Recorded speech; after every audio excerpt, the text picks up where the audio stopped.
نبی کریم صلی اللہ علیہ وآلہ وسلم کی خصوصیت ہے، یہ اسی امت مسلمہ کا طرہ امتیاز ہے، اسپیشیالٹی ہے کہ نبی کریم صلی اللہ علیہ وآلہ وسلم کو یہ آیت عطا کی گئی سیدنا آدم علی نبینا وعلیہ الصلاۃ والتسلیم سے لے کر سیدنا عیسیٰ علی نبینا وعلیہ الصلاۃ والتسلیم تک جتنے بھی انبیاء اور رسل گزرے ہیں، کسی سے اللہ جل وعلا نے یہ نہیں فرمایا کہ ہم نے اپنا دین مکمل کر دیا۔ وہ اس لیے کیونکہ ماضی میں جتنے بھی انبیاء اور رسول آتے رہے، اپنے اپنے ادوار کے تقاضوں کے مطابق اپنی امتوں کے مسائل حل فرماتے رہے، اور ان کے بعد جب وہ پردہ فرما جاتے،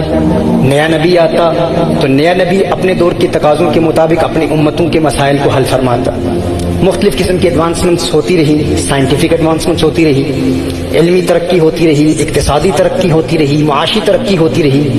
ٹیکنالوجی میں ترقی ہوتی رہی۔ ہر نبی اپنے اپنے دور کے تقاضوں کو پورا کرتا رہا، لیکن چونکہ کونین کے والی، خسرو خوباں، سیاح لامکاں، نازش ہر دو جہاں صلی اللہ علیہ وآلہ وسلم کے بعد کسی نبی نے آنا نہیں تھا، اسی لیے اللہ جل وعلا نے حضور اکرم صلی اللہ علیہ وآلہ وسلم سے ارشاد فرمایا کہ محبوب آپ پر میں نے تمام دین کو مکمل کر دیا۔ چونکہ ماضی کے انبیاء کے بعد انبیاء نے آنا تھا اور اپنی امتوں کے مسائل کو حل فرمانا تھا اور اپنے اپنے دور کے تقاضوں کے مطابق ان کے کوسچنز کو آنسر کرنا تھا، اس لیے ان کو یہ نہیں کہ آپ پر دین مکمل ہو گیا، لیکن چونکہ نبی کریم صلی اللہ علیہ وآلہ وسلم کے بعد کسی نبی کے آنے کا امکان ہی نہیں، اب آپ کا امتی کبھی کسی حوالے سے محرومی محسوس نہیں کرے گا، کبھی ڈپرائیوڈ محسوس نہیں کرے گا۔ اگر سائنٹیفکلی کوئی ایڈوانسمنٹ ہوتی ہے، ٹیکنالوجیکل ایڈوانسمنٹ ہوتی ہے، دین اسلام کے علوم و فنون کے حوالے سے جدید تقاضوں کے مطابق کوئی بھی کوئی سوال کرتا ہے تو محبوب آپ کی بارگاہ میں حاضر ہو جائے، اسے در در کی ٹھوکریں کھانے کی ضرورت نہیں ہے، کسی کے دروازے پر دستک دینے کی ضرورت نہیں ہے۔ جس طرح رومی کشمیر فرماتے ہیں، در در دیے در در نالو در بن جا اک دردا، در در دیے در در نالو در بن جا اک دردا، چول کتا کیوں اخویندائیں در بن وقتاں وردہ۔ کراچی والے شاید یہ نہ سمجھیں تو آئیے آپ کو رومی ہندوستان کا شعر سنا دیتا ہوں۔ کہا پھر کے گلی گلی تباہ، ٹھوکریں سب کی کھائے کیوں، دل کو جو عقل دے خدا تیری گلی سے جائے کیوں، رخصت قافلہ کا شور غش سے ہمیں اٹھائے کیوں، سوتے ہیں ان کے سائے میں کوئی ہمیں جگائے کیوں۔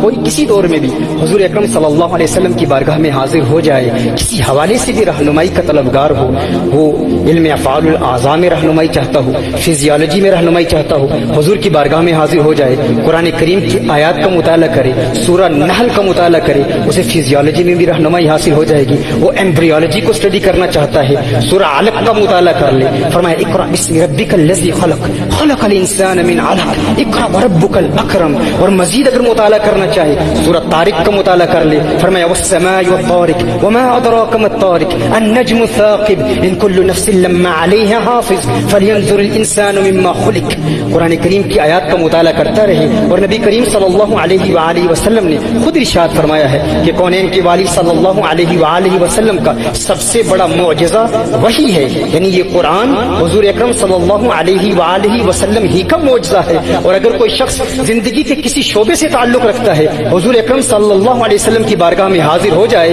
اور حضور اکرم صلی اللہ علیہ وسلم کی تعلیمات کی روشنی میں قرآن کا مطالعہ کرے، وہ اگر میڈیسن کا علم حاصل کرنا چاہتا ہے، علم طب پڑھنا چاہتا ہے تو سورہ نحل کا مطالعہ کر لے، وہ اگر اوشنالوجی کو پڑھنا چاہتا ہے، بحریات کو اسٹڈی کرنا چاہتا ہے، سورہ روم کا مطالعہ کر لے، سورہ زمر کا مطالعہ کر لے، سورہ انبیاء کا مطالعہ کر لے، وہ اگر مزید آگے بڑھنا چاہتا ہے، آبیات کو اسٹڈی کرنا چاہتا ہے، ہائیڈرولوجی کو اسٹڈی کرنا چاہتا ہے تو سورہ زمر کا مطالعہ کر لے، سورہ مؤمنون کا مطالعہ کر لے، فرمایا وانزلنا من السماء ماء بقدر۔ اور اگر وہ آبیات سے آگے بڑھ کر اگر وہ جیولوجی کو اسٹڈی کرنا چاہتا ہے، ارضیات کو اسٹڈی کرنا چاہتا ہے تو وہ سورہ نبا کا مطالعہ کر لے، فرمایا الم نجعل الارض مهادا والجبال اوتادا وخلقناكم ازواجا وجعلنا نومكم سباتا وجعلنا الليل لباسا۔ قرآن کریم میں اللہ جل وعلا نے امت مسلمہ کی ہر حوالے سے رہنمائی فرمائی ہے، اور اگر ارضیات سے آگے بڑھ کر وہ علم فلکیات پڑھنا چاہتا ہے ہے, ایسٹرونومی کا مطالعہ کرنا چاہتا ہے تو پھر سورہ انبیاء کا مطالعہ کر لے.